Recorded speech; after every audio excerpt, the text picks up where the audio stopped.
Olá, começa agora o Panorama TVC.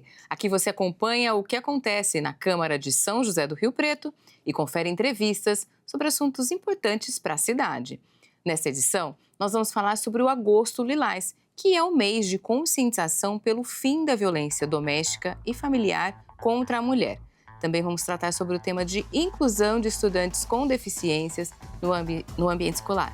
E você confere como foi a volta do recesso parlamentar com a realização da 24ª sessão ordinária. Mas iniciamos essa edição anunciando os novos projetos de lei protocolados na Câmara. Quem traz as informações é o jornalista Matheus Camargo, do Boletim Legislativo em Pauta.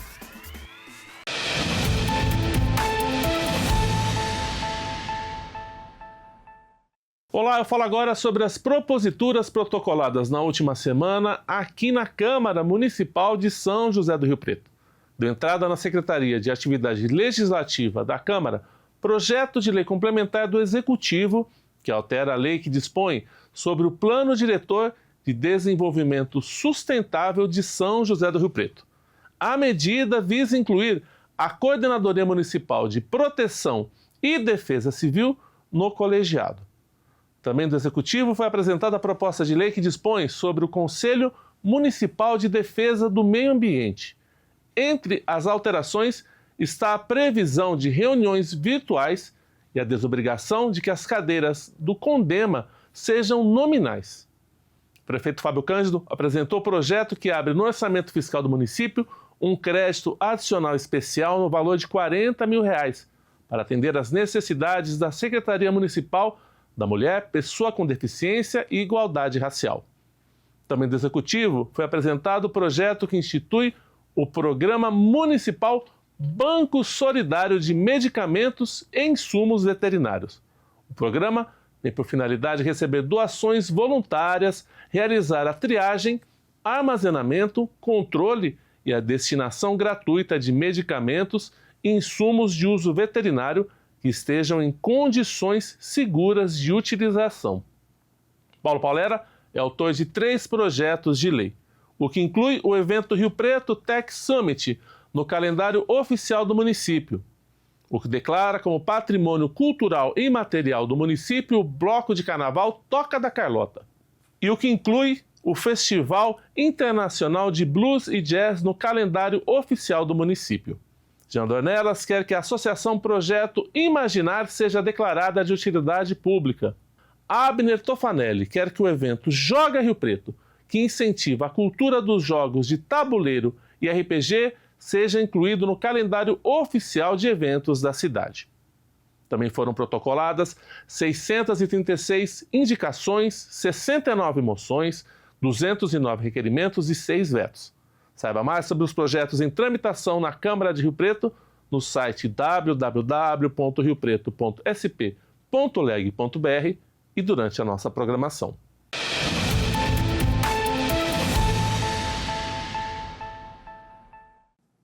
Confira agora o que foi aprovado pelos vereadores durante a 24ª sessão ordinária de 2026. A sessão marca o retorno do recesso parlamentar. Os vereadores de Rio Preto aprovaram os 6 projetos de lei que estavam na pauta da 24ª sessão ordinária de 2026. O projeto de Paulo Paulera inclui no calendário oficial do município os eventos Beer Fest Vila Dionísio, realizado no mês de maio, e o Vila Dionísio Festival, no mês de agosto. Proposta de Tadeu de Lima cria a campanha permanente de conscientização sobre o diagnóstico precoce e o tratamento da leucemia, além da importância da doação de medula óssea, denominada Fevereiro Laranja. Jonathan Santos inclui no calendário oficial de eventos do município a campanha Proteção Animal em Ação Pet Social, realizada anualmente no mês de outubro. O projeto de Kleber Kizumba cria o programa Rua de Lazer, destinado à utilização temporária de vias públicas para atividades esportivas, recreativas e de convivência comunitária. E proposta de Márcia Caldas inclui no calendário oficial o evento Pet Day, a ser realizado anualmente no mês de agosto, em homenagem ao Dia Nacional do Protetor de Animais. O veto que seria analisado teve a votação prejudicada pela ausência do autor do projeto, Renato Pupo. A proposta estabelece critérios para a denominação de vias públicas. Todos os projetos podem ser consultados no site oficial da Câmara de Rio Preto. Eleições 2026. Você não vai estar na sua cidade no dia de votação? Pois saiba que, em alguns casos, é possível participar do pleito mesmo estando fora do seu domicílio eleitoral. Para isso, basta solicitar a alteração temporária do local de votação. Esse pedido ele pode ser feito até o dia 20 de agosto. Confira os detalhes na reportagem produzida pela equipe de comunicação do Tribunal Superior Eleitoral.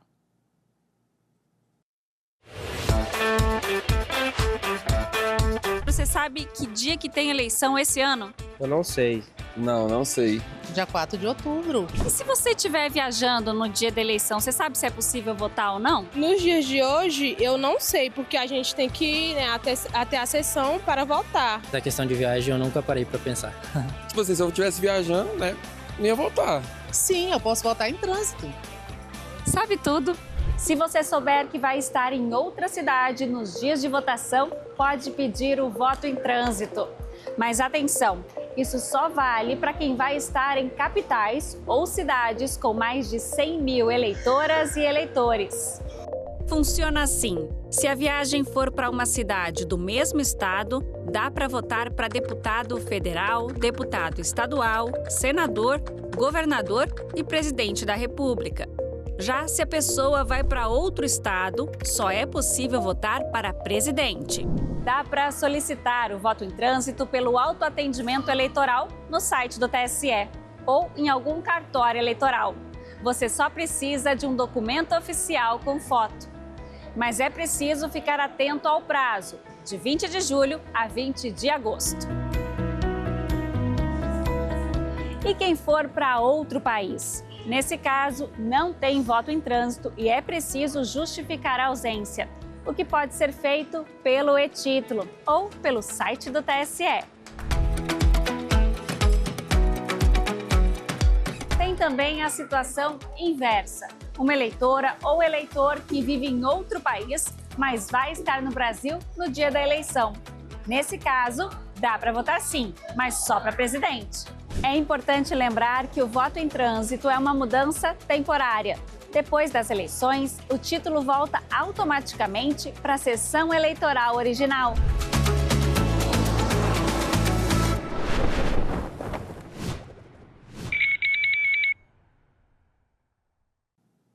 E agora o Panorama TVC faz um breve intervalo e no próximo bloco nós conversamos com representantes da Secretaria Municipal da Mulher a respeito das ações previstas para o Agosto Lilás. Nós voltamos daqui a pouco.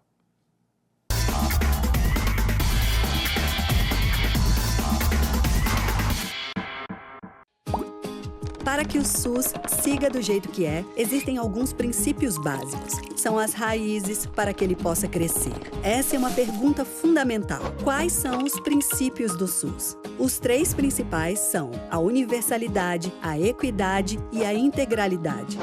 Um SUS universal significa saúde para todos. Não importa a origem, a raça, a orientação sexual, a idade. Até mesmo estrangeiros no Brasil têm direito à saúde pública gratuita. E a equidade? Ela é o que garante que todos estejam em pé de igualdade. Necessidades urgentes precisam ter atenção especial. E, por fim, a integralidade. Enxergar a saúde como um todo. Prevenção e cuidado em todas as esferas. Além desses princípios básicos, existem ainda os que regem a organização. Bases firmes para que o SUS cresça na direção certa e possa cuidar de todos.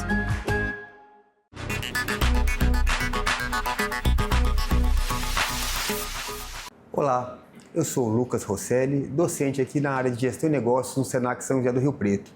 E hoje vamos falar um pouquinho sobre o mercado de trabalho. O mercado de trabalho hoje está em constantes mudanças. A tecnologia, a cada dia que passa, ela incorpora cada vez mais IA, dados, e muitas pessoas ficam preocupadas com a formação apenas técnica e esquecem das soft skills, ou seja, toda a parte comportamental, a parte de trabalho em grupo, a parte de organização. As empresas hoje buscam não somente a área técnica, mas toda essa parte de como saber trabalhar, como lidar com as pessoas. O profissional do futuro, além das competências técnicas, tem que trabalhar as soft skills. E o Senac hoje, em seus cursos, trabalha não só a parte dos conhecimentos, mas trabalha a competência como um todo, como conhecimentos, habilidades e atitudes.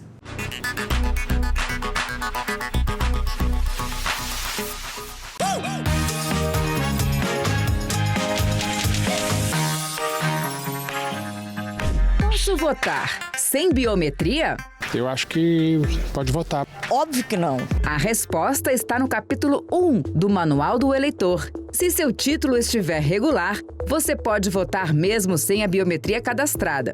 Desde 2008, a Justiça Eleitoral usa impressões digitais para identificar o eleitorado. A identificação biométrica torna o processo eleitoral mais seguro, impede que uma pessoa vote no lugar de outra e evita a duplicidade de inscrições, por exemplo. Mesmo quem ainda não cadastrou a biometria poderá votar normalmente, com um documento oficial com foto. Para outras informações, acesse o site.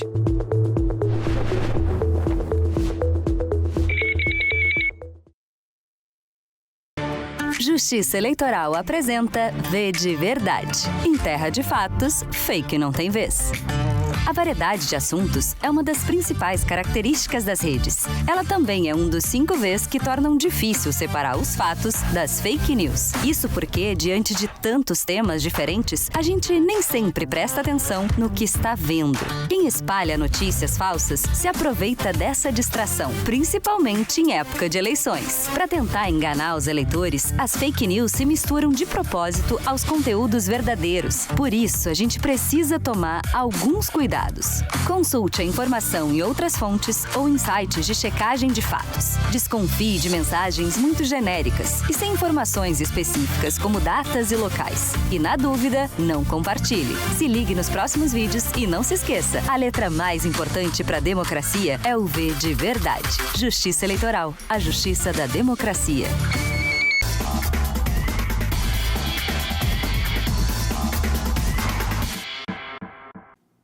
O Panorama TVC está de volta e nós vamos falar sobre o Agosto Lilás. No primeiro semestre, no Brasil, foram registrados, em média, 4 feminicídios. E a campanha propõe ações para conscientização pelo fim da violência familiar e doméstica contra a mulher. E quem vai dar mais informações sobre as atividades, a programação e a realidade riopretense são a secretária da Mulher, a Paula Bertoni, e a coordenadora do CRAME, que é a Lígia Prado. Bem-vindas, muito obrigada pela disponibilidade de vocês. E antes que vocês falem boa tarde ou falem oi, eu já quero que vocês falem, né, oi para todo mundo. E já contem pra gente qual que é a programação da Secretaria da Mulher para esse Agosto Lilás. Boa tarde, gente. Meu nome é Lígia, sou coordenadora do CRAM, do Centro de Referência e Atendimento à Mulher, vítima de violência aqui de São José do Rio Preto. E nós estamos no mês do Agosto Lilás, onde é a conscientização do enfrentamento à violência doméstica. E a gente tem essa importante missão de divulgar os nossos serviços, onde todas as mulheres saibam que existe um CRAM, que existe aqui técnicas especializadas para o atendimento à mulher vítima de violência. É isso. E eu queria que você falasse da programação, Paula. O que vocês estão planejando aí? Nós estamos com uma programação que começou no dia 1º, né, no sábado, e ela vai até o dia 29, com um total de 34 agendas.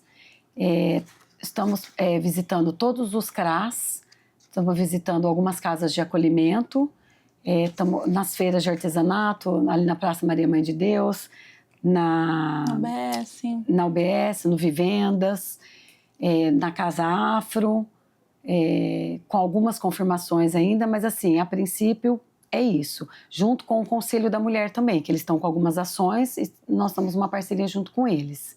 Mas estamos com programação para todos os dias. E essas visitas, vocês conversam, tem roda de conversa, tem palestra? A intenção é a gente divulgar o nosso serviço. Cada vez mais as pessoas saber que existe um serviço especializado que atende essas mulheres, onde escutam, onde recebe, acolhe e orienta sobre os seus direitos.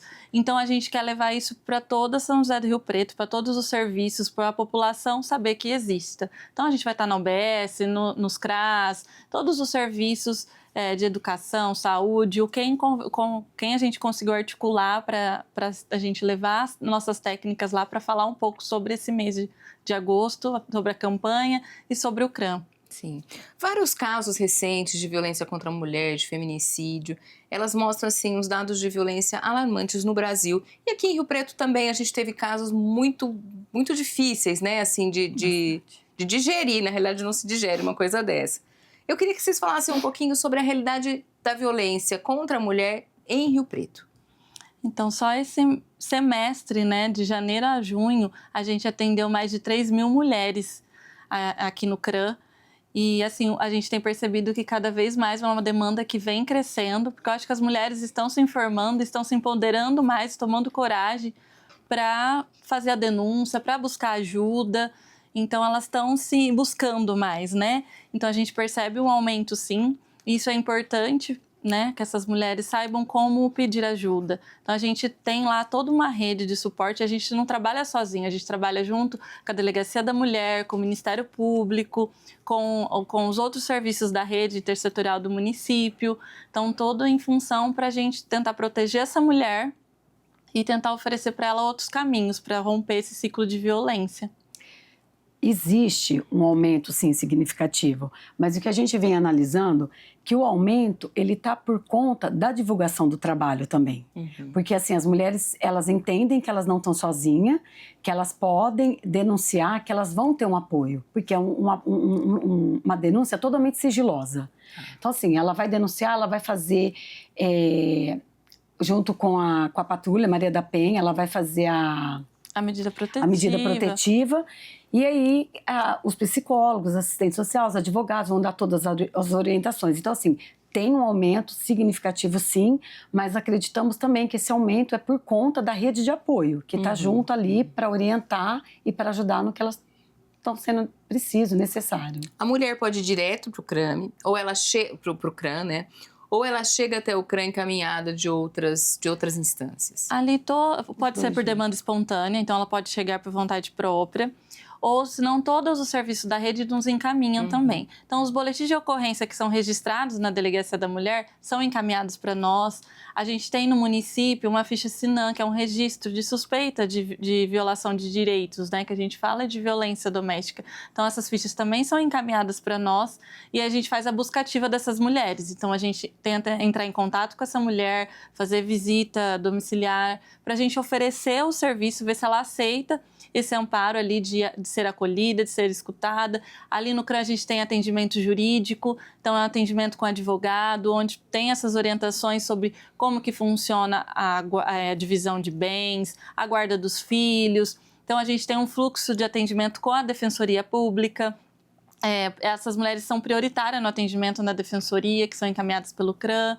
Então, a gente faz todo um trabalho para ela saber qual que vai ser o caminho. Então, a gente fala que ali a gente recebe a mulher não só para fazer um boletim de ocorrência, não é esse o foco. A gente está ali para acolher essa mulher e tentar que ela se sinta segura em conseguir acabar com aquele ciclo da violência. Tá, só para reforçar aqui os dados que você trouxe, Lígia, você também, Paula.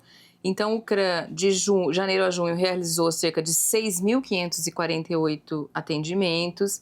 A Casa Abrigo, que é um local onde as mulheres que não têm onde ficar também são encaminhadas às vítimas de violência com risco de morte, registrou 528 atendimentos.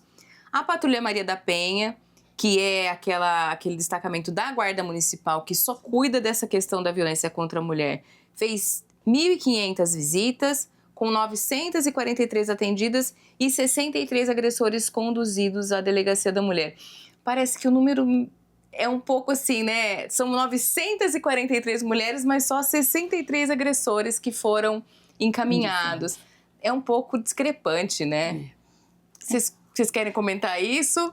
A gente tem uns serviços ali que essa mulher chega, passa pelo nosso atendimento. E aí, se ela aceitar e quiser fazer o boletim de ocorrência, ela é encaminhada para a delegacia para registrar esse boletim de ocorrência, solicitar essa medida protetiva. Então, a gente tem as técnicas que trabalham em 2 CRAMs, que aqui no município a gente existe 2, um na região norte, outro na região sul, aqui na dentro da Secretaria da Mulher tem um, e o outro fica lá no bairro Dourado. A gente tem técnicas ali na Delegacia da Mulher. Então, essas mulheres são recebidas ali e feitos todos esses atendimentos. Então, por isso que são mais de 6.000 atendimentos que a gente realizou com essas mulheres. E aí, as mulheres que estão em risco iminente de morte, que a gente chama, que no atendimento a gente faz essa avaliação para saber qual que é o risco, se ela está mesmo ali sendo perseguida, ameaçada, correndo risco de morrer, de um feminicídio. A gente encaminha essa mulher para a casa-abrigo.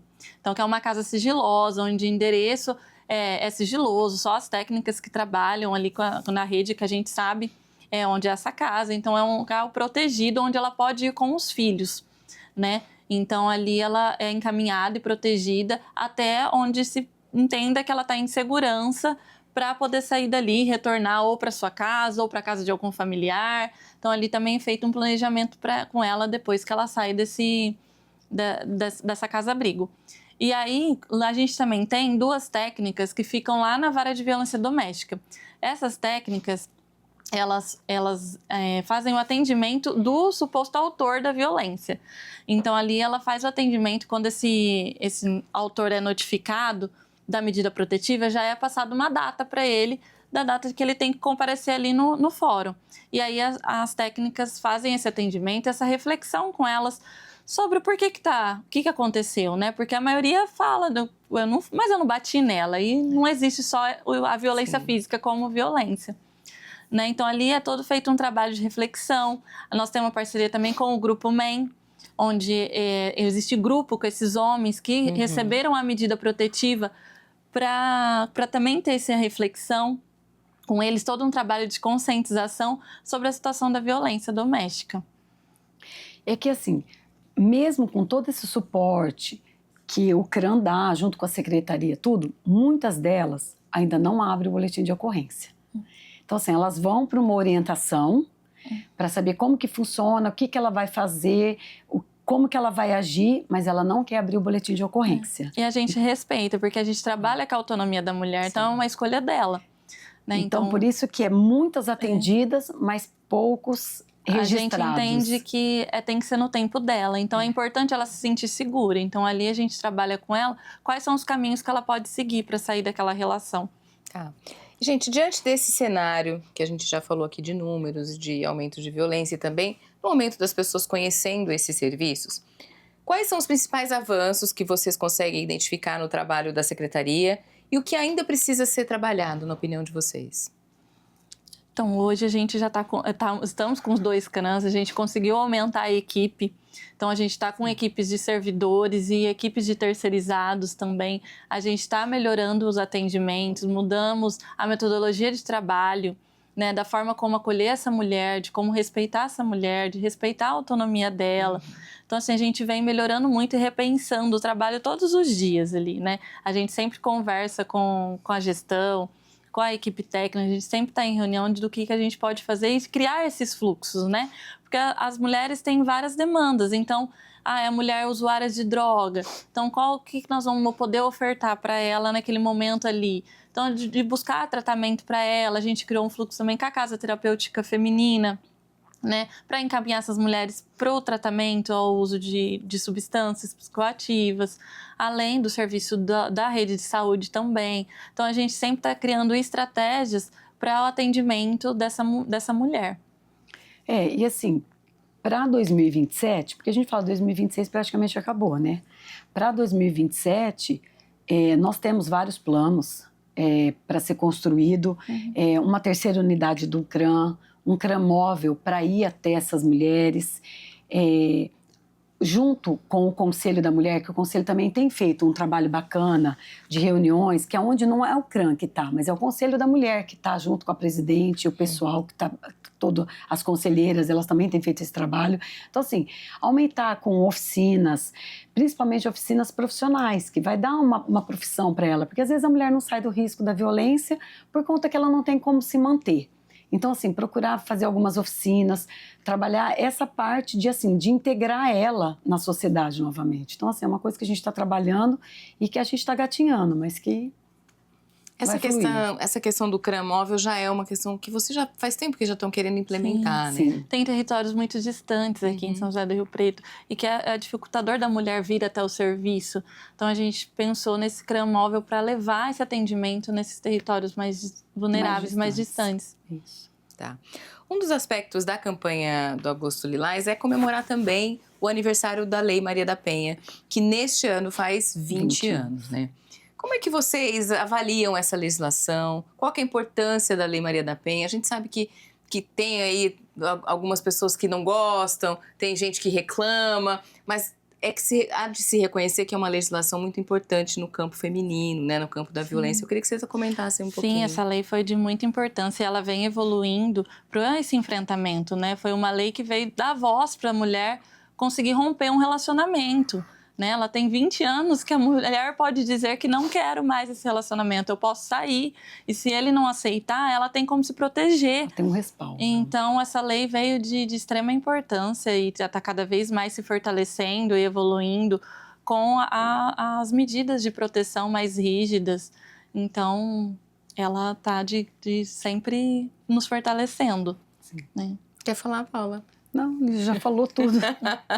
A gente sabe também que fica mais em evidência em agosto, por causa do Agosto Lilás, mas a gente vê que ao longo do ano todo a gente precisa voltar nesse assunto da violência contra a mulher.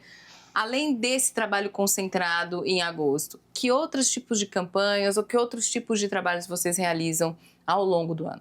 Esse mês de agosto, a gente se concentra mais em fazer várias campanhas, tem igual uma agenda lotada, mas a gente realiza esse movimento nos territórios todos o ano inteiro. Então, a gente realiza grupos com essas mulheres todos os meses. Né? A gente tem grupos que a gente fala sobre as questões de violência, a gente divulga os nossos serviços. Então, não é só no Agosto Lilás que a gente trabalha com os territórios, né? De levando essas informações. A gente intensifica só esse mês, mas isso é trabalhado todos os meses. É que o agosto, a gente vai todos os dias em algum lugar e aí tá na mídia, aí aparece tudo.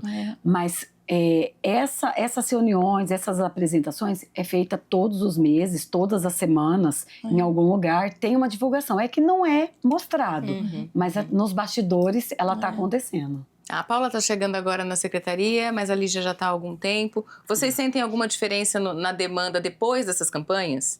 Ah, sim. Aí a procura por querer saber, por conversar, por vir de forma mais, quero conversar de forma mais sigilosa. A gente entende que sim, que então, elas procuram bem mais. São importantes, sim, quando é divulgado na mídia, tudo, elas me procuram bem mais. Então, já que eu falei, agora a Paula assumiu recentemente a secretaria. Paula, como é que está esse processo de ambientação? Você já falou um pouquinho dos projetos próximos, eu queria que você comentasse um pouco desse processo. Eu assumi a secretaria no dia 16 de abril. Então, já faz 3 meses, igual os prefeitos, eu estava num processo probatório, né? Passei na experiência, né? Então, assim, eu assumi faz 3 meses, a gente vem trabalhando, tudo. Mas, assim, que foi oficial mesmo, foi agora dia 3 de agosto. E, assim, a Secretaria da Mulher não é só da mulher, né? É Secretaria da Mulher, é PCD e é Igualdade Racial. É muita coisa, que é a pessoa com né? deficiência. Então, igual me perguntaram, qual que vai ser o seu foco? Não tenho foco. Os 3 assuntos, os 3 conselhos, as 3 pastas. Então, o Agosto Lilás, a gente foca agora no Agosto Lilás. Em setembro, tem a Semana do Deficiente Físico, que a gente também trabalha com balcão de emprego voltado para eles. Nós temos academia, PCD, tem os atendimentos das carteirinhas, que é realizado tudo dentro da secretaria. Então, a gente tem um trabalho voltado também para eles. E aí, em novembro, a gente pula outubro, né? Aí em novembro vem os 21 dias de ativismo. Semana passada a gente teve a Marcha das Mulheres Negras e agora em novembro a gente foca nos 21 dias de ativismo, com a mulher negra também. E aí em dezembro a gente também tem o Grupo MEN, que a gente faz uma parceria com eles também. Então, assim, são vários desafios, mas creio que junto com a equipe, com todos os conselhos, que tanto o Conselho PCD como o Conselho Afro, a gente tem tido um bom relacionamento, a gente tem trabalhado junto e tem conseguido desenvolver várias ações que está só somando mesmo na pasta. Está sendo um desafio bem gratificante. Muito bom. Então, assim, antes da gente terminar, eu quero deixar para vocês os telefones, né? O primeiro Disque Denúncia, que é o 180, que é onde qualquer mulher vítima de violência pode ligar, fazer sua denúncia que ela vai ser encaminhada. Tem também os telefones da unidade 1 do CRAM e da unidade 2 do CRAM, que nós estamos colocando na tela. E antes da gente encerrar de verdade, Lígia, eu queria que você tocou nesse assunto, mas eu quero que você diga meio que rapidamente que não precisa ser, para você discar num desses telefones, para você procurar ajuda, não precisa ser só na hora que você apanhou, né? Que não é só violência física. Tem outros tipos de violência. Eu queria que você tipificasse um pouquinho essas violências para as pessoas terem uma noção. Sim, nós temos a violência física, que é a mais fácil e a mais famosa de se dizer, aquelas que machucam o nosso corpo. A violência psicológica, onde ele acaba com a nossa autoestima, né? Onde tem a manipulação, os xingamentos. A violência moral, onde ele contam mentiras e também acaba com a nossa autoestima. A violência patrimonial, onde quebram os nossos bens, né? Controla o dinheiro dessa mulher. E agora tem uma violência nova, que é a violência da vicária, né? Que ele é usar os filhos contra essa mulher, né? Então, esses tipos de violência, a violência sexual também. A violência sexual também, que é aquela também que obrigar a ter relação, principalmente dentro de um casamento, que de tirar essa questão de que a mulher, por estar casada, precisa ter relação, ter uma relação forçada, né? Então, isso também é uma violência sexual, as mulheres precisam ter ciência disso. Então, se tiver qualquer dúvida, se tiver receio, quiser ir lá conversar no CRAM, tirar dúvidas, saber se isso é uma violência, ir ali conversar para saber para contar a sua história e saber o que pode ser feito. A gente está ali de portas abertas. Nós estamos esperando vocês para a gente trabalhar, para a gente pensar junto em como sair daquela ação. Não precisa chegar lá quando a violência já acontecer, mas apesar que a violência psicológica é uma das primeiras que já vem acontecendo há muito tempo. Então, a mulher precisa se reconhecer, ela precisa entender quais violências ela está vivendo e que aquilo é real. Então, nós estamos ali para isso, para acolher, para identificar e para pensar junto quais são os caminhos, né, da separação, de pedir uma medida protetiva, do que vai acontecer depois que eu pedir, o que eu vou poder fazer, se eu vou ficar em risco, como que vai ser. Então, nós estamos ali para isso. Quer deixar sua mensagem também, Paula? Não, ele já falou tudo. Então, gente, não sofra sozinha, não sofra calada. Eu quero agradecer vocês por terem vindo, pela disponibilidade. E se você identificou qualquer tipo dessas violências, é só ligar para o 180 ou então entrar em contato com alguma unidade do CRAM e ali tirar suas dúvidas e conversar e saber qual que é o seu caminho aí para sair dessa situação de violência. Exatamente. E agora a gente vai mudar de assunto e quem passa pelo Mercadão, no centro de Rio Preto, tem a chance de participar de uma ação de incentivo à leitura. A proposta disponibiliza livros de forma gratuita e também recebe doações de exemplares novos e usados, tanto para o público infantil quanto para os leitores adultos. A seguir, conheça a iniciativa e saiba como contribuir com a manutenção do projeto. O projeto Espalhando Histórias, que promove a distribuição gratuita de livros em espaços públicos da cidade, está com uma estante solidária no Mercadão de Rio Preto. A proposta de incentivo à leitura, implementada pela jornalista Francine Moreno, permite que quem passe pelo local possa retirar um exemplar entre os variados títulos e temáticas disponíveis. O sucesso é tanto que a estante precisa ser abastecida a cada 2 dias. E para a manutenção do projeto, as doações de livros são bem-vindas. O projeto tem esse apoio, né, cultural do Instituto Noronha, do Dr. Duval, que ele é aqui de Rio Preto, né? Mas a gente também, para a manutenção do projeto, a gente precisa de doações. Livros usados, mas que tenham em bom estado de conservação. A gente recebe sim. Quem quiser doar, tem livros em casa, ou vai se mudar para uma casa menor, um apartamento, e fala, não, olha, eu preciso dar uma destinação para esses livros, pode entrar em contato comigo por meio do projeto, né, no Instagram, Espalhando Histórias, ou então pode deixar também os livros aqui na estante. A estante hoje está no Mercadão Municipal, na entrada aqui que fica em frente ao Poupa Tempo. Então a pessoa pode também vir e deixar aqui os livros para doação aqui na estante. Para casos de doações volumosas, com a entrega de muitos exemplares, Francine explica que a coleta dos itens pode ser agendada. Entra em contato comigo por meio do projeto, eu vou até a casa da pessoa e busco os livros, né? Porque fica até mais cômodo, né? Coloco no porta-mala do meu carro, aí depois acomodo isso em casa, faço uma curadoria para depois trazer aqui para espalhar mesmo dentro do projeto, né? Para colocar aqui na estante. Quem encontra os livros gratuitos no meio do caminho se surpreende, como é o caso de Dona Maria Augusta. Ela, que foi professora de letras por mais de 40 anos, ficou encantada com a iniciativa. Olha, é um fato assim que até emociona. Eu já vi isso em televisão, né? Que sabia que existem esses programas assim, mas maravilhoso, porque às vezes a pessoa deixa de ler por não ter à mão algo tão interessante ou que chama atenção, que mexe, porque isso daí tem a ver com a alma da gente. E é muito importante, porque a cultura é que leva a gente para um lugar melhor, maior, que nos faz mais especiais e entender melhor a natureza humana, o mundo em que vivemos, e isso daí não tem preço. Quem quiser acompanhar o projeto de incentivo à leitura pelas redes sociais pode visitar o perfil Histórias Espalhando no Instagram. E já que o assunto é leitura, você sabia que é possível emprestar livros e fazer consultas gratuitamente na biblioteca do Senac? Veja como.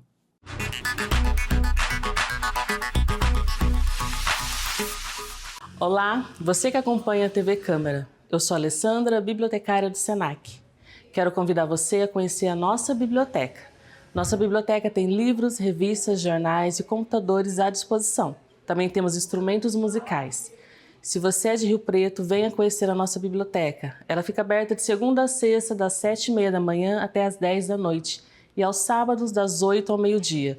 Tudo é gratuito. Basta trazer o seu documento e seu comprovante de endereço para poder fazer o cadastro. Venha conhecer.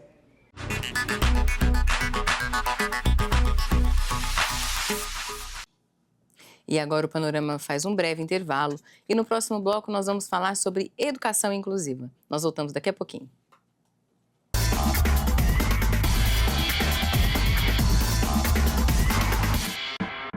Onde tem cuidado, o escorpião não faz morada. Mantenha quintais e terrenos limpos. Feche bem o lixo. Proteja ralos com telas ou tampas. E vede frestas em portas, paredes e rodapés. Dentro de casa, não deixe roupas, toalhas e sapatos no chão. Encontrou um escorpião? Acione a vigilância ambiental. Em caso de picada, procure atendimento médico imediatamente. Prefeitura de Rio Preto. Trabalho, confiança e respeito.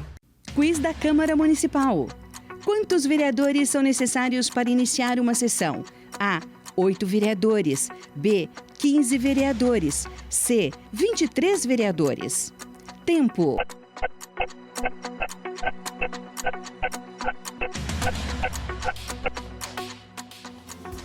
A alternativa A é a correta. São necessários 8 vereadores presentes no plenário da Câmara Municipal para que uma sessão ordinária ou extraordinária seja realizada. Justiça Eleitoral apresenta V de Verdade. Em terra de fatos, fake não tem vez. A variedade de assuntos é uma das principais características das redes. Ela também é um dos 5 Vs que tornam difícil separar os fatos das fake news. Isso porque, diante de tantos temas diferentes, a gente nem sempre presta atenção no que está vendo. Quem espalha notícias falsas se aproveita dessa distração, principalmente em época de eleições. Para tentar enganar os eleitores, as fake news se misturam de propósito aos conteúdos verdadeiros. Por isso, a gente precisa tomar alguns cuidados. Consulte a informação em outras fontes ou em sites de checagem de fatos. Desconfie de mensagens muito genéricas e sem informações específicas como datas e locais. E na dúvida, não compartilhe. Se ligue nos próximos vídeos e não se esqueça, a letra mais importante para a democracia é o V de Verdade. Justiça Eleitoral, a justiça da democracia.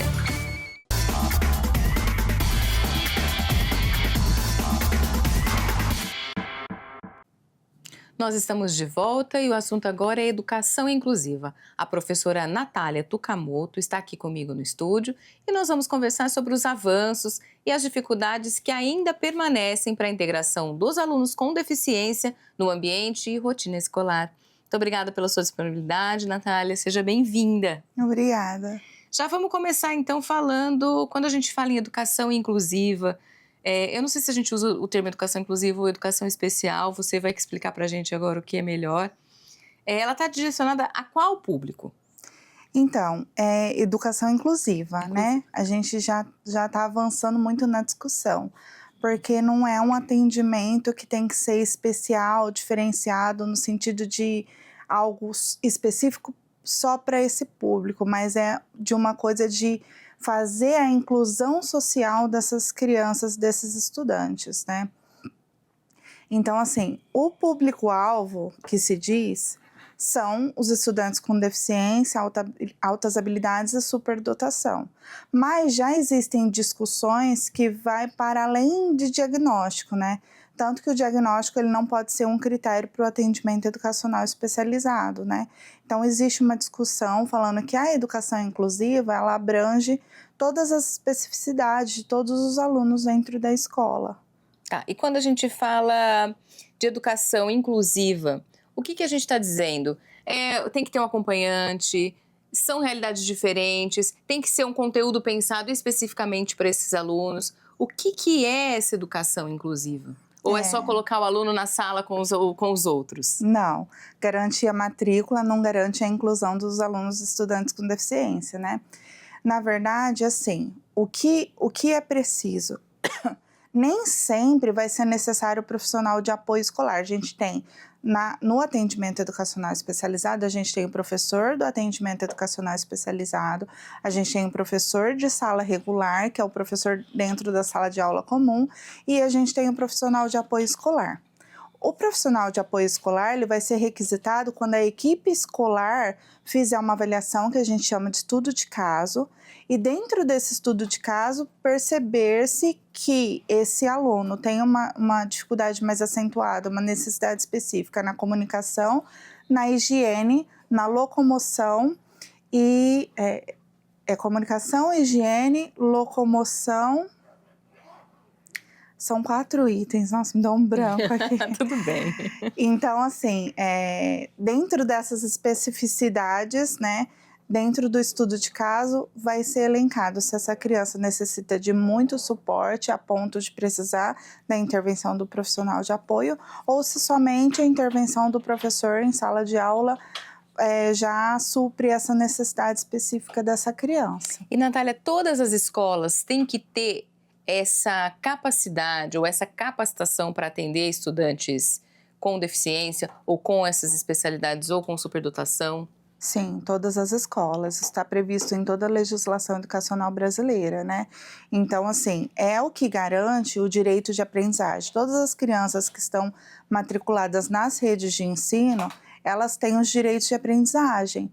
Para garantir isso, a gente tem que tratar os desiguais, né, dentro das suas especificidades e garantindo que eles vão ter toda a acessibilidade necessária para que eles tenham acesso ao que está previsto no currículo escolar.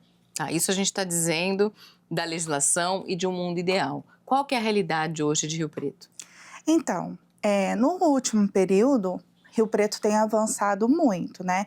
A gente desenvolveu muitos debates, tivemos audiências públicas, né, levantando a temática da educação inclusiva, né? E muita coisa tem sido feita pelo Executivo. Então, tem sido pautado a ampliação do número de professores de atendimento educacional especializado. Isso é uma realidade, porém tem uma questão. A gente não tem professores em número suficiente com essa formação específica. E isso não é uma realidade só de São José do Rio Preto, é uma realidade nacional. Os professores não têm a formação ainda específica para contemplar o que necessita para esse trabalho, né? Então, acaba ficando um déficit profissional mesmo, né? E aí, São José do Rio Preto está tentando resolver essa demanda. É algo que é a longo prazo, né? Toda vez que tem uma democratização democratização do ensino para alguma camada específica da população, ela vem primeiro, né, com o direito e depois vai resolver a questão da formação, as especificidades, né? Então, isso também aconteceu na área da educação inclusiva. Então, ainda falta muitas coisas, mas Rio Preto tem caminhado de alguma forma. Tá, você estava falando de falta profissionais. Existe uma formação específica para profissional nessa área? Existe. A gente tem 2 decretos, né, que foram lançados entre final de 2025 e início de 2026, que cobra que o professor de atendimento educacional especializado, ele precisa de uma formação em pós-graduação de 360 horas na perspectiva da educação inclusiva, né? Em educação inclusiva, porque assim, antigamente existia uma formação muito específica, então o professor fazia uma formação para atendimento de crianças autistas, outros para crianças surdas, e aí ia fazendo uma especialidade dentro da questão do atendimento da inclusão. Bem recortado, né? Isso. Hoje não. Hoje a gente entende o atendimento educacional inclusivo de uma forma mais abrangente, né? Você não precisa ser especialista em uma deficiência. Você precisa saber diagnosticar as barreiras para a aprendizagem, independente da condição de deficiência desse estudante, e possibilitar a acessibilidade. Então, você não necessariamente precisa ser especializado em uma deficiência, né? Você tem que saber olhar o ambiente e como que eu faço o levantamento das barreiras que estão presentes ali, seja comunicacionais, seja barreiras atitudinais, arquitetônicas, para possibilitar a aprendizagem do meu estudante. Tá, mas essa formação também não deveria ser extensa ou estendida a todos os professores? Porque esse professor de referência, ele vai estar na sala com o aluno de qualquer forma, né? Sim, precisaria. A gente precisaria pensar numa formação continuada, né? Dentro da temática da educação inclusiva. É algo que vem caminhando, né? Muito devagar, mas vem caminhando. Aí tem a especificidade também do profissional de apoio escolar. Hoje, em Rio Preto, esse profissional, ele é terceirizado. Então, é um problema que a gente tem por conta da alta rotatividade dos profissionais, porque a gente precisa que eles estabeleçam um vínculo, né? Tá. Então, existe essa questão. Então, esses profissionais hoje em Rio Preto de auxiliar de educação especial, eles são terceirizados, não tem E não tem a não formação tem um concursado específica. para isso? Não tem. E não tem como você exigir essa formação específica num concurso? Ou existe essa possibilidade? Existe essa possibilidade de ser feito um concurso específico, né? Mas aí a gente também se depara na questão da formação. É um cargo de nível médio. O Ministério da Educação, ele não exige uma formação em nível de graduação para o profissional de apoio escolar. Então, é nível médio. E aí ele precisa ter uma formação de 180 horas em educação inclusiva, né? E os profissionais de Rio Preto não têm essa formação ainda. Então, é algo que fica a desejar mesmo. É algo que precisa avançar bastante, né, Natália? Porque eu acredito que não seja só a realidade de Rio Preto, né? Deve ser uma realidade nacional essa questão da formação. Não é mesmo? Tá. E como é que isso a gente tá... E aí esse aluno, ele vai ser acompanhado ao longo de todo o ano e ele vai ser avaliado por essa equipe todo ano. É isso. É um trabalho multidisciplinar? É um trabalho, sim, que ele é articulado com a equipe de educação, com a equipe de saúde. Tá. E aí a gente tem uma outra barreira.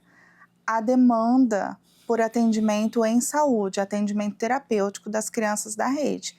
Então, o professor de AE, ele faz o atendimento pedagógico, não é um atendimento clínico terapêutico. Então, muitas vezes as famílias confundem isso. Então, ele vai fazer uma intervenção pedagógica junto com o professor regular. Aí, se caso seja necessário, diante do estudo de caso, o profissional de apoio escolar, ele vai ter o direito. Me lembrei, é alimentação, higiene, locomoção e comunicação. Então, esse profissional, ele precisa da formação porque ele precisa fazer intervenção nessas questões. Porque, por exemplo, o cuidado de uma criança com deficiência na escola não é simplesmente fazer a higiene, dar comida na boca, não é assim. É um cuidado direcionado, é um cuidado para que essa criança adquira habilidades de vida diária. Então, para que ela possa desenvolver autonomia no cuidado do próprio corpo, na alimentação, na comunicação. É porque quando a gente pensa em escola, a gente pensa apenas no conteúdo, né? Vai aprender matemática, vai aprender português, mas as crianças também vão para a escola para viver, para aprender a viver em sociedade. Sim. Mesmo. E aí, nesse sentido, Natália, o benefício de ter uma criança inserida nesse contexto, uma criança que não é típica, uma criança com deficiência ou uma criança com algum tipo de um autista ou então uma pessoa com altas habilidades, existe um benefício para a sociedade, para a comunidade escolar também? Existe, é o benefício da diversidade. Eu costumo falar assim, por que eu sou a favor da escola comum e não das escolas especializadas chamadas segregadas? Porque a escola, ela prepara as crianças, os estudantes para a vida em sociedade, para a vida no mercado de trabalho, para a vida, né, social. E aí a gente não existe uma sociedade especial. Então, essas crianças que elas estão vivendo com os colegas que têm uma deficiência, eles vão ser muito mais conscientes no sentido de que o cuidado é responsabilidade coletiva, né? E que a gente precisa pensar no nosso trabalho, nos espaços que a gente constrói, que a gente precisa acolher a diversidade. Então, isso vai proporcionar uma aprendizagem na questão socioemocional, sabe? Na questão da consciência coletiva, da coletividade, do cuidado com o outro, do cuidado com a sociedade. Sim, entre as lutas da cidade, uma conquista recente são as novas regras para os servidores públicos que tenham familiares com deficiência, que seria uma jornada de trabalho reduzida. Infelizmente, isso ainda é só para os servidores públicos, mas nesse sentido de que você fala da sociedade toda entender que é responsável, né, que todo mundo que tem uma criança com deficiência ou um parente que precise de um cuidado a mais, que essa pessoa tenha esse... Não é nem um privilégio, né, de trabalhar menos, porque não é um trabalho a menos, não é um privilégio, porque não é um trabalho a menos, ele vai trabalhar em outra instância, que é o trabalho do cuidado, que é muito mais puxado. Então, eu queria que você comentasse essa regra, de que maneira a redução na jornada de trabalho impacta na vida da criança com deficiência ou desse familiar com deficiência. Bom, impacta positivamente, né? Porque a questão do cuidado, ela é muito atrelada ao feminino, né? É uma conquista que inicialmente ela foi levantada dentro da ATEM, né? Eu, como filiada da ATEM, na época, tinha outras professoras, né, que tinha essa questão e a gente não conseguia conciliar toda a demanda de trabalho com o cuidado. Porque a gente tem as terapias, tem todo um acompanhamento que a gente precisa fazer. E muitas de nós estávamos adoecendo. Então, nós levamos essa demanda para dentro do sindicato, fomos acolhida, né? E aí a gente começou uma luta, que ela se estendeu para todos os servidores, né? Então, foi uma luta, assim, que a gente fez juntas, nós, mulheres, mães servidoras, é uma luta feminina, porque a questão do cuidado, ela é feminina, e a gente, nesses momentos de terapia, a gente encontra com as colegas, tanto as colegas de outras secretarias, quanto da educação também, a gente encontra na sala de espera, fazendo a correria do dia a dia, né? Então, assim, foi muito bom no sentido de saúde mental. Foi muito positivo no sentido da saúde mental. Você está falando que isso foi uma luta, foi uma conquista também a partir de diálogo com o executivo. Sim. Hoje você trabalha na rede também com educação especial. Eu queria saber como que está esse diálogo com o executivo para as conquistas dentro desse campo da educação especial. A gente tem feito muitas conversas, né? A Secretaria da Educação tem levantado essa pauta da educação inclusiva. A gente tem profissionais de altíssima qualidade, assim, na educação. O Poder Executivo, a gente vê que conforme a gente vai incidindo, a gente vai levantando a pauta, eles vão também abrindo para o diálogo, né? Então, a gente tem um diálogo muito importante com alguns vereadores, né? O prefeito... Só o fato dele ter sancionado, né, esse decreto já mostra uma disponibilidade também para o tema, né? Então, isso é importante, é um avanço. Sim, nesse sentido que a gente estava falando, que também é uma questão social, a gente tem hoje as pessoas com deficiência, mais severas ou não, enfim, as pessoas com deficiência intelectual, que não estão na escola, porque já não tem mais a idade escolar, mas que às vezes ficam aí sem saber para onde ir. Hoje a gente tem o CAEC, mas que já foi vinculado à educação, mas hoje não está mais com esse vínculo. Como lidar com essas pessoas que estiveram nas escolas, né, num programa de educação inclusiva, e hoje são adultos? Na verdade, não tiveram na escola. Por exemplo, os adultos, na minha faixa etária, a gente cresceu num Brasil antes das políticas de educação inclusiva. Que a política mais antiga de educação inclusiva, ela é de 2008, ela é muito recente, eu estava na graduação, né? Então, essas pessoas passaram pelas escolas segregadas, pelas salas especiais, né? Que era mais um atendimento de cuidado do que um atendimento para adquirir habilidades para que ela pudesse estar presente no mercado de trabalho, ter o mínimo de autocuidado, né? Então, hoje a gente sofre as consequências da falta de inclusão daquele contexto. Então, a gente também precisa pensar que algumas deficiências com maior necessidade de suporte, elas vão perdurar também, né? A gente tem crianças que têm maior necessidade de suporte e vão ser adultos com maior necessidade de suporte. Nem sempre vão adquirir todas as habilidades necessárias para ter uma vida com autonomia, embora a gente priorize isso. Então, hoje em dia, a gente já discute, por exemplo, a questão das residências assistivas, né? Que são comunidades, não são comunidades terapêuticas, a gente está além disso, por conta da luta antimanicomial, né? Mas são espaços para a gente pensar a socialização dessas pessoas. E em Rio Preto, a gente não tem nada para adolescentes e maiores de idade, né? A gente não tem nada em específico. É um debate que a gente precisa começar com o executivo, com o poder público, né? E que tem começado, sim. A gente tem começado a falar sobre isso. E também eu como ativista, não só da educação inclusiva, mas eu sou ativista pelos direitos das pessoas com deficiência, eu tenho levantado também a necessidade de a gente criar cuidadotecas. Porque, assim, a gente precisa pensar que a escola, ela não pode ser um atendimento assistencial, né? Ela é um atendimento educacional, pedagógico. Só que a gente precisa de um atendimento assistencial de cuidado, porque a sobrecarga das pessoas que cuidam é muito grande. E muitas mulheres não conseguem fazer o autocuidado, às vezes precisa ir numa consulta médica, às vezes precisa fazer uma limpeza em casa mais pesada e não tem com quem contar, né, para esse cuidado. Então, a gente tem levantado essa questão da necessidade da criação de cuidadotecas, não só para crianças, como adolescentes e adultos, sem deficiência e com deficiência. Joia, muito obrigada, Natália. A gente já está terminando esse nosso papo, mas antes de encerrar, eu queria que você deixasse uma mensagem final ou alguma coisa que você queira dizer para quem está assistindo a gente em casa. Bom, é importante que a gente tenha um pensamento inclusivo em todos os lugares, em todos os ambientes, né? Que a gente acolha as pessoas com deficiência. Pensando nisso, eu estou com um projeto com uma associação chamada APA, que é em Guajará, no Amazonas, e nós estamos levantando doação para confeccionar brinquedos terapêuticos. Então, a gente vai deixar aí o telefone da Viviane, né? Que é quem está responsável dentro da nossa equipe.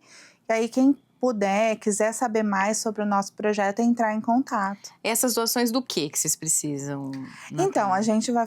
É um projeto que a gente vai confeccionar bichinhos de crochê, chamado amigurumis, que ele é muito utilizado em UTI neonatal e a gente está fazendo um estudo para a utilização dele com crianças autistas na questão da sobrecarga sensorial e emocional. E aí a gente precisa de contribuição tanto para os materiais quanto para o frete, né? Que a gente vai precisar para o envio desses brinquedos lá para Guajará. Então tá aí, quem quiser ajudar e contribuir com esse projeto para auxiliar as crianças com deficiência lá, são as crianças lá de Manaus, é isso? Guajará, no Amazonas. No Amazonas. São só essas crianças do Amazonas. Da APA. Então, por enquanto... Da associação. Por enquanto, a associação está dando esse auxílio para as crianças de Guajará. Eu quero agradecer a Natália por esse papo. E se você quiser ajudar essa associação, entre em contato então com a Viviane no 011 9952 60775. E a gente continua aqui agora e nós vamos falar agora sobre uma lei municipal que está em vigor e que garante o atendimento prioritário em estabelecimentos de Rio Preto para mães e pais que tenham filhos com deficiência.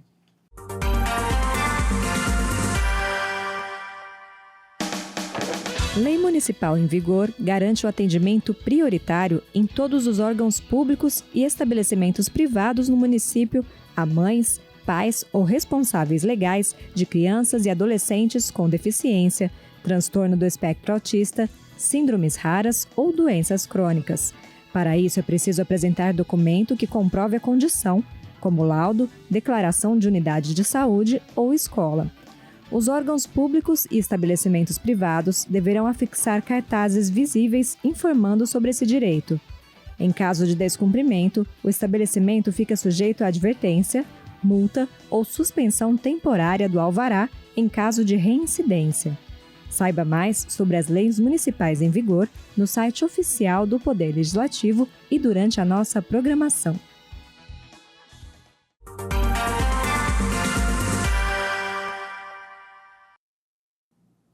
E vamos falar então de oportunidades no mercado de trabalho.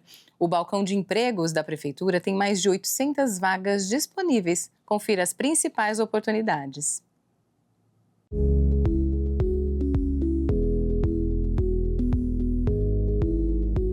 O balcão de empregos da Prefeitura de Rio Preto tem 893 vagas abertas nesta semana. Entre as principais vagas disponíveis estão a de atendente, com 72 vagas, auxiliar de produção, com 64 vagas, operador de logística, com 51 oportunidades, ajudante de obra, com 35 vagas e vendedor, com 31 vagas. Para ver a lista completa com todas as vagas disponíveis, acesse o site da Câmara Municipal. No menu que fica na parte superior do portal, é só clicar em Câmara, depois Utilidade Pública e, na sequência, Balcão de Empregos. Você também pode conferir a lista completa e se candidatar aos cargos no site da Prefeitura, riopreto.sp.gov.br. E essa edição do Panorama TVC termina aqui. Lembrando que este programa e suas reportagens estão disponíveis no nosso canal no YouTube. Basta procurar por TV Câmara Rio Preto. Todas as informações do Legislativo Riopretense você encontra no nosso site, riopreto.sp.leg.br e também nas nossas redes sociais. Nós estamos no Facebook e no Instagram. Obrigado pela audiência e até o próximo programa. TV Câmara, o canal do Legislativo.